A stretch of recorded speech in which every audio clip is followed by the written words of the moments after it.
Ça, c'est la vraie cause des crampes sur marathon, ce qui serait différent sur des ultra trail où là, si tu as pas d'apport d'électrolytes, pour le coup, ça peut être une vraie cause de crampes.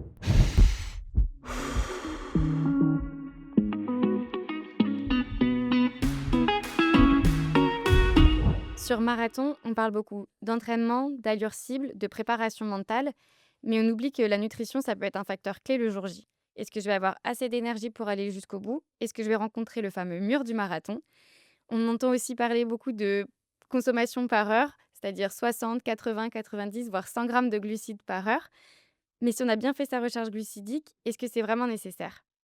Bienvenue dans ce nouvel épisode de BPM et aujourd'hui on va aborder le stock de glycogène au départ, la vraie dépense réelle à allure marathon et la stratégie nutritionnelle à adapter pour être au top le jour J. Et qui mieux que Romain Adam pour en parler aujourd'hui, 11 fois marathonien avec un record personnel de 2h32 sur la discipline. Comment ça va Romain? Ouais, très bien, je suis très content de parler de ce sujet-là parce que c'est vrai que sur la nutrition, on entend beaucoup de choses. Il y a une tendance aussi pas mal à l'inflation, sur effectivement le nombre de glucides, par heure d'effort et donc très heureux d'en parler aujourd'hui, avec vous pour vous aider dans votre prochain marathon. Et pouvoir apporter ton expérience personnelle Ouais, carrément, ouais, avec plaisir. sur cette partie-là. Pour débuter, donc, si j'ai bien fait ma recherche glucidique au départ, euh, avec quelle quantité de glucides je pars dès le début? Oui, donc une bonne recharge glucidique, c'est le fait de bien manger, des pâtes, du riz, et en fait, tout ce qui est glucides dans les 3 jours avant la course. Ça peut aussi même être de la maltodextrine pour ceux qui le souhaitent. Donc il y a un stock, initial quand on prend un départ d'un marathon qui de toute façon ne pourra pas être au-delà, parce que le corps simplement peut pas stocker plus de glucides. Donc c'est en gros 400 à 500 grammes, de glycogène sur, la partie musculaire et environ 80 grammes de glycogène, hépatique, donc la partie du foie. Donc pour faire simple, on a entre 500 et 600 grammes de glycogène au départ, d'une course. Si tout se passe bien, si on a bien fait la recharge glucidique et donc c'est pas la peine de manger, 3 à 4 assiettes de pâtes, la veille de la course. De toute façon, on peut pas aller au-delà. Donc à partir du moment où on a ce stock, qui est plein, simplement en ayant, mangé suffisamment de glucides, mais sans trop en manger non plus, ben, c'est voilà, tu as fait le nécessaire, pour bien partir avec un stock suffisant au départ de la course.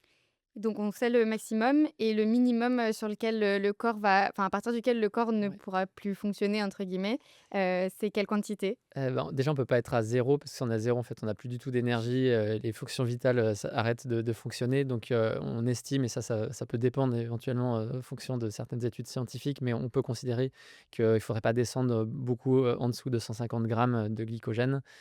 Donc ça veut dire que ça nous fait quand même un certain delta.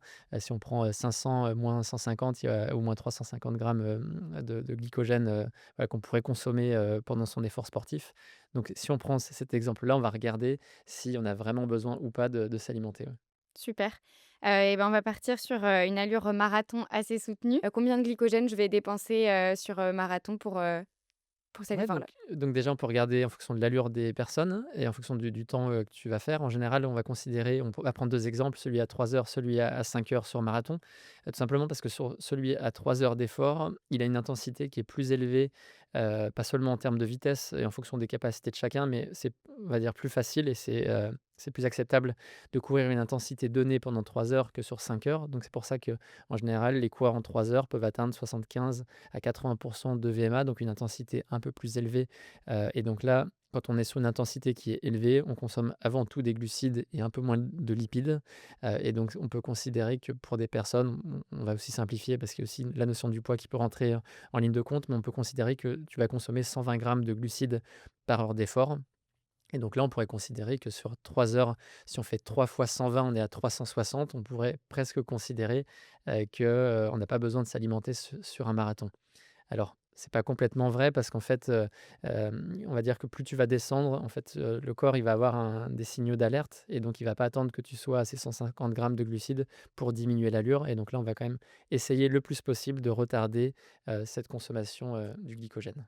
Donc ce fameux mur, le fameux mur du marathon, c'est un peu, en fait, avant d'atteindre le seuil, critique, ton corps qui te dit: «On va ralentir l'allure pour pas que tu sois, dans des stocks Ouais, trop importants». exactement et c'est pour ça qu'en général, c'est autour du 30e, 30-35 kilomètres qu'on le rencontre, ce mur du marathon, mais en réalité, on serait capable de continuer. C'est juste que entre guillemets, le cerveau dit: «Bah, en fait, non, là, je commence à me mettre en danger» et donc plutôt que de me mettre véritablement en danger, il y a un certain seuil de tolérance au-delà de la douleur, c'est aussi au niveau du cerveau et on peut aussi l'entraîner d'une certaine manière grâce à l'entraînement. Mais en tout cas, c'est parce qu'on atteint une limite qui diminue au fur et à mesure, en particulier de tes pour tes apports énergétiques, que le mur, arrive. OK. Et donc, là, dans ce cas-là, on a dit on pourrait ne pas, manger, mais si par exemple j'apporte 60 grammes de glucides par heure, donc 2 gels par heure, heu, comment ça se passe? Est-ce que c'est OK? Donc on va considérer, ce qui est pas exactement le cas, mais on va considérer que ces 60 grammes sont pleinement assimilés par le corps. C'est vrai que si on reprend cet exemple, 120 grammes moins 60 d'apport, ça veut dire qu'on a un déficit de 60 grammes de glucose ou de glycogène par heure d'effort. Et donc là, si on reprend cet exemple-là sur 3 heures, on ne dépenserait que 180 grammes. Et donc là, à mon sens, c'est déjà acceptable. Et on arrive sans perte d'énergie et sans perte d'intensité, on arrive jusqu'au bout de son marathon, sans forcément chercher à absolument compenser exactement la perte, parce que le but, c'est pas d'arriver, de retourner au départ avec, Oui. tes 500 ou 500 grammes de glycogène, au départ. Enfin, c'est pas utile et on n'a pas besoin d'être, autant en forme, à l'arrivée qu'au départ, en particulier sur des distances comme un marathon. Donc 60 grammes, c'est une hypothèse qui est déjà conservatrice, on n'a pas besoin de plus. Le risque d'aller au-delà, on voit bien, tu En prends termes l'exemple de 2 gastriques. gels par heure d'effort. En fait, c'est 2, mais ça fait c'est toutes les 30 minutes et si tu voulais, prendre, plus de gel, ce serait toutes les 20 minutes et si tu vas même, au-delà des 100 grammes, bah, en fait, ce serait toutes les 10 ou 15 minutes et on voit bien que d'un point de vue, nutritif, au niveau, digestif, c'est pas possible. OK. Et du coup, sur 5 heures d'effort, là, on est sur un effort qui est un peu moins intense. Ouais. Combien de glycogène je consomme par, heure d'effort à peu près? Ouais, donc là, vu que tu es sur une intensité qui est un peu moins élevée, entre 60-70 de VMA, on va dire en général, et en fait, tu vas avoir la filière lipidique qui va être un peu supérieure, donc tu vas consommer un peu moins de glucides et donc là, entre 80 et 100 grammes de glucides, ou de glycogène par heure d'effort sont consommés. Et donc là, si on reprend le même exemple des 60 grammes, d'apport, on a un déficit qui va être un peu moindre, entre 20 et 40 grammes par heure d'effort et donc là, de la même manière, si on fait fois 5, on dépense, évidemment, Quand on va dire 200 Ouais. grammes de glycogène sur ce marathon et donc là, on voit encore que ça fonctionne. On n'a pas forcément besoin d'aller au-delà parce qu'au-delà, les risques sont supérieurs à mon avis aux bénéfices, et aux gains espérés en termes de performance. Hem, donc concrètement, c'est quoi une bonne stratégie de nutrition, sur marathon? Donc sur marathon, généralement, on prend déjà, soit une purée, soit un gel, juste avant le départ. Comme ça permet de rehausser un petit peu le stock glucidique parce qu'évidemment, on est parti à 500, on va dire, mais on a déjà un peu, stressé avant le départ, on a peut-être fait un tout petit échauffement de 10-15 minutes et donc potentiellement, c'est un petit peu baissé, et donc si on veut le remonter, juste, avant le départ, c'est bien, 10-15 minutes avant. Moi, en général, je prends plutôt des purées avec un index glycémique un peu moins élevé qu'un gel, et après, ben, tu te nourris normalement à partir, dès le premier er 30 minutes, c'est bien et donc là, on peut considérer, 2 gels, par heure d'effort, ou pour ceux qui supportent moyennement les gels, ça peut être des purées, par exemple, au début parce que c'est un peu plus digeste et tu as un index glycémique qui est un peu moins élevé et donc on peut considérer que c'est une bonne stratégie de démarrer avec, plutôt des purées, on va dire sur les 5-10, 20 premiers kilomètres et de basculer ensuite sur des gels. Et donc je ça fait donc on a dit on mange toutes les 30 minutes. Est-ce Ouais. que, du coup la purée, le gel, tout ça, c'est un par, à chaque fois ou ça peut être juste une petite bouchée et je repars? C'est vraiment le gel complet, à chaque fois? Ça dépend de la quantité. C'est vrai qu'il y a des gels, qui sont vraiment, très, très gros. Dans ce cas-là, tu peux pas les manger dans la totalité. En général, moi, comment je fais en général, c'est, de tout ce qui peut être en 3-4 gorgées et ben, je le prends. Donc si le gel, il est, assimilable en 3-4 gorgées, je prends la totalité du gel OK, et si c'est, au-delà, bah, je le répartis sur, 2 ravitaillements OK. pour éviter d'avoir, Trop d'un coup, ouais, trop d'un coup et puis ce qu'on peut considérer, c'est bien quand même de boire juste après pour ouais. mieux digérer. Donc c'est mieux de prendre le gel juste avant la course, enfin juste avant, pardon. C'est mieux de prendre le gel juste avant le ravitaillement, ou éventuellement, au même moment que le ravitaillement, mais Pour pas entre, 2 et c'est mieux de ne pas boire puis après prendre le gel, mais plutôt faire l'inverse. Et justement en termes d'hydratation, qu'est-ce que tu conseilles? Hydratation, donc ça dépend aussi, de la configuration. Pour beaucoup de marathons, c'est tous les 5 kilomètres, donc il faut, pour moi, ne jamais, sauter un seul ravitaillement. Même le OK. premier, il faut s'hydrater. C'est prendre deux trois gorgées et puis tu même des marathons, c'est tous les 3 kilomètres, et donc là, évidemment, quand tu cours en 5 heures ou en 3 heures, tu as pas la même, durée entre 2 ravitaillements, mais dans tous les cas, il faut, s'hydrater sur chaque ravitaillement et plutôt privilégier d'avoir deux trois gorgées régulières plutôt que des grandes quantités d'eau d'un coup. Et puis après, peut-être, tu peux avoir aussi des flasques. Oui. Dans ce cas-là, les flasques, bah, ça permet aussi d'avoir, quelque chose un apport qui est plus régulier.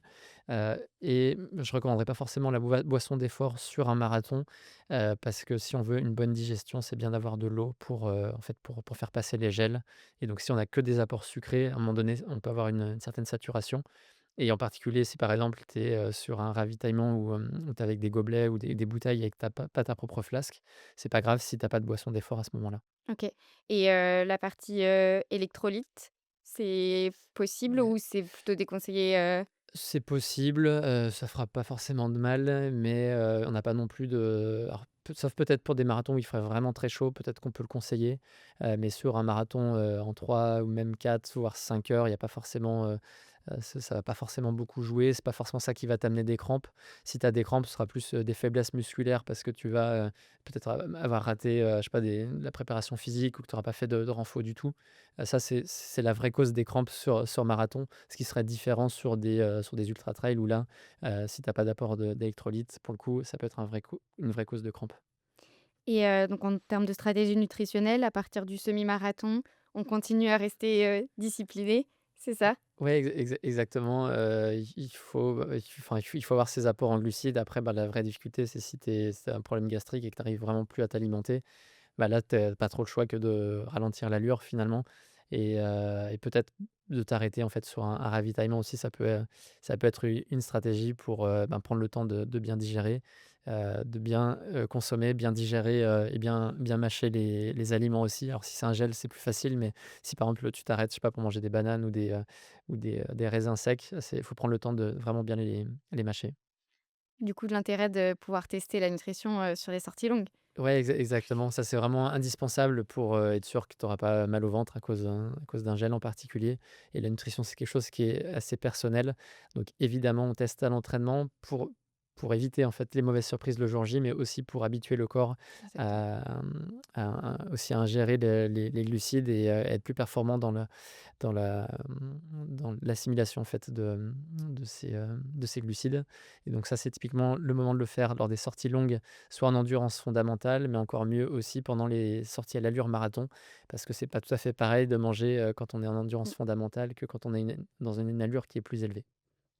Donc on a dit 50-60 grammes de glucides par heure, c'est suffisant, Ouais, mais sous certaines conditions. Est-ce que tu peux me rappeler lesquelles? d'avoir bien réalisé sa recharge glucidique, au début et d'avoir un apport qui est régulier dès le kilomètre 5 ou dès les 1 30 minutes. Et donc on gère bien l'allure et aussi l'hydratation. Exactement. Est-ce que tu peux donc, pour terminer, me résumer un petit peu, tout ce qu'on s'est dit? Le départ, le stock de départ, les apports et puis la consommation qu'on peut avoir? Ouais, donc on mange quelque chose juste avant le départ, qu'on arrive vraiment facilement à digérer. Après, on prend un gel, ou un apport glucidique, toutes les 30 minutes. Après, évidemment, il faut bien boire en même temps et donc c'est en fonction si c'est tous les 3 ou 5 kilomètres, dans tous les cas, il faut boire quelques gorgées dès le 1er ravitaillement. OK. Donc ce qu'il faut se dire, c'est qu'on part avec un stock à peu près de 500-600 grammes, au départ, Ouais, qu'on va dépenser, environ 120 grammes, ouais, et que du coup, il faut ou apporter un peu plus. ou un peu plus, mais qu'il faut apporter, au minimum la moitié, pour justement pallier et retarder l'effet, Exactement. du mur. Super.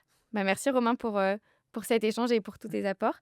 Si du coup l'épisode vous a plu, n'hésitez pas à le partager, surtout à vos amis qui vont courir, un marathon prochainement. N'hésitez pas aussi à nous laisser votre avis sur le podcast et nous on se dit à la semaine prochaine pour un nouvel épisode de BPM.